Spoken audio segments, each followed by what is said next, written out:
Solo leveling is over. But guys, we now have another anime just as good, if not even better than that. Hear me out. It's Kaiju No. 8, and it's definitely gonna be the next Big Shonen Anime Powerhouse. Just like how Demon Slayer handed the baton to Jujutsu Kaisen, JJK is now handing it over to Kaiju No. 8. And remember when JJK's anime adaptation first came out? Everyone was talking about how it's like Naruto or Bleach. Well, Kaiju No. 8 is the same. If you're an anime only, don't worry, there's no spoilers here. But as I was reading the manga, it really hit me how it draws inspiration from so many other hit series, but still manages to keep its own story feel fresh. For example, our main character, Kafka Hibino, is a 32-year-old man with a midlife crisis. I, for one, love that we have an MC that's not a teenager, not some student in high school, not even a university student, but someone who's gone through the reality of society. It's a story about chasing dreams, which makes the story even more amazing. The fact that he's a relatable adult, whose life has somehow gone opposite of the dream he expected.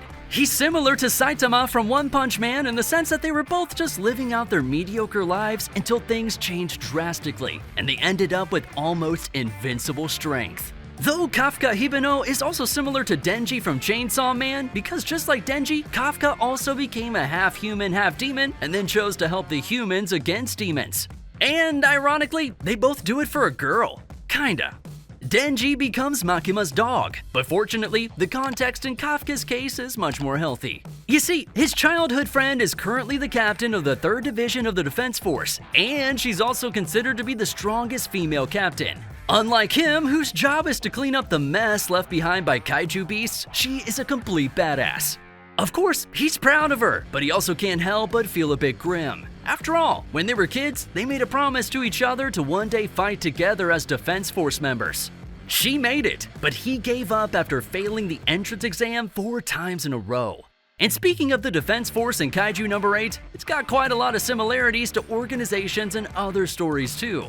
Take the Fire Force Company from Fire Force, for example, or the Survey Corps from Attack on Titan, also the Pro Heroes from My Hero Academia. The Defense Force here is pretty much the same thing. Plus, Kaiju No. 8 also has the same kind of underlying philosophical themes as stories like Attack on Titan, Tokyo Ghoul, and Jujutsu Kaisen. It's like, is Kafka a kaiju or is he still a human? What makes a human, or vice versa, a monster? Ultimately, you can argue that Kaiju No. 8 is a classic case of a modern-day shonen.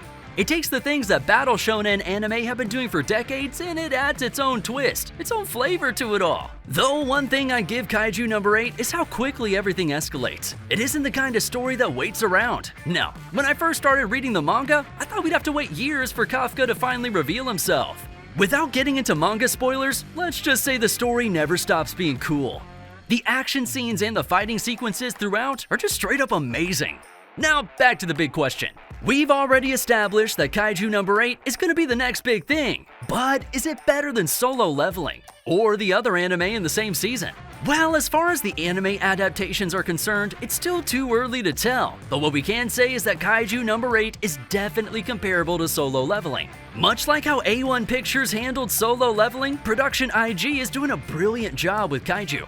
They know it's gonna be the next big thing. Dude, they even got One Republic to do the ending theme song. That's probably not a big deal depending on where you're from and your taste in music, but it's kinda crazy how we now have international rock bands performing for up-and-coming anime series. The art and animation, especially the action sequences, are intense and well choreographed. I feel the anime really added its own touch to the story instead of just faithfully adapting the manga material. My personal favorite anime versus manga moment thus far is when Kafka tells Kikoru that she did a great job in episode 4 as she was thinking about her past and thought it was the end for her. The effects, the hand on the shoulder, which wasn't in the manga by the way, the transitions, the team made that panel come alive. As long as you're looking for a thrilling anime with a fresh twist on the monster genre, then Kaiju No. 8 is a must-watch. At the beginning of the video, we talked about how the protagonist is similar to Saitama and Denji. But he's also like, what if Kamen Rider was Godzilla, huh?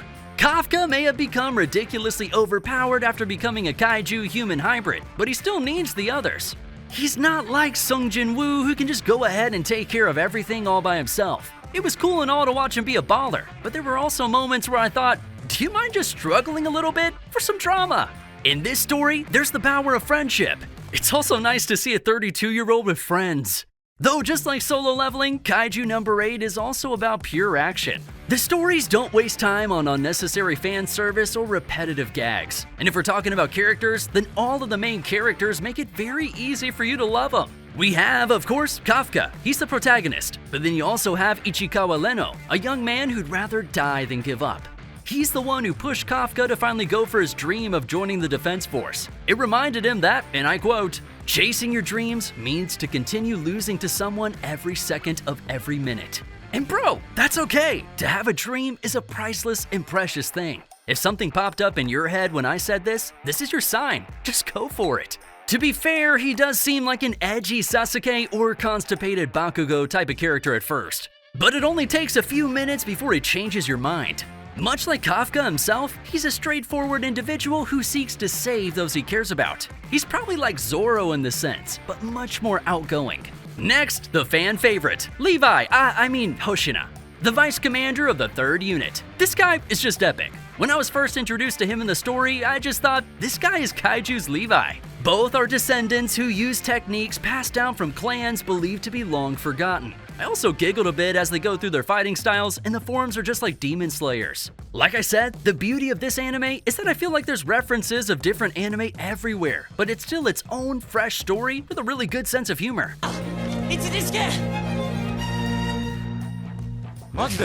Let's not forget Kikoru Shinomiya. She's young and crazy, and her first appearance makes you think of her as a classic tsundere. But make no mistake, I'm telling you now after having read the manga, she's among the top 5 best things about this show. Her pride is actually her persistence and determination in disguise. And while she'd talk down to you for not being competent enough, she's not so arrogant that she won't acknowledge your help. She's just someone who seeks to do the right thing. Her character really grows on you.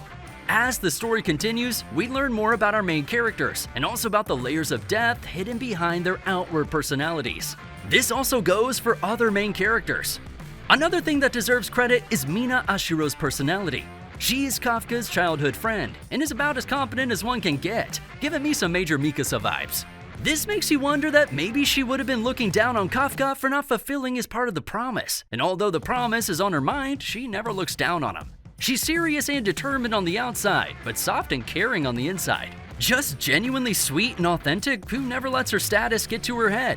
This goes for a lot of characters in the story. They appear stereotypical at first, but it only takes a few chapters for the story to flip your expectations. Overall, we're not even halfway through the first season at the time of this video. It's still too early to tell the impact this anime is gonna have in the shonen scene. But with all things considered, Kaiju No. 8 is definitely among the front runners when it comes to being the next big shonen anime. As for how high will its ceiling go, that'd become clear when the anime ends in a couple of months. For now, let's appreciate and enjoy this Godzilla-style monster anime.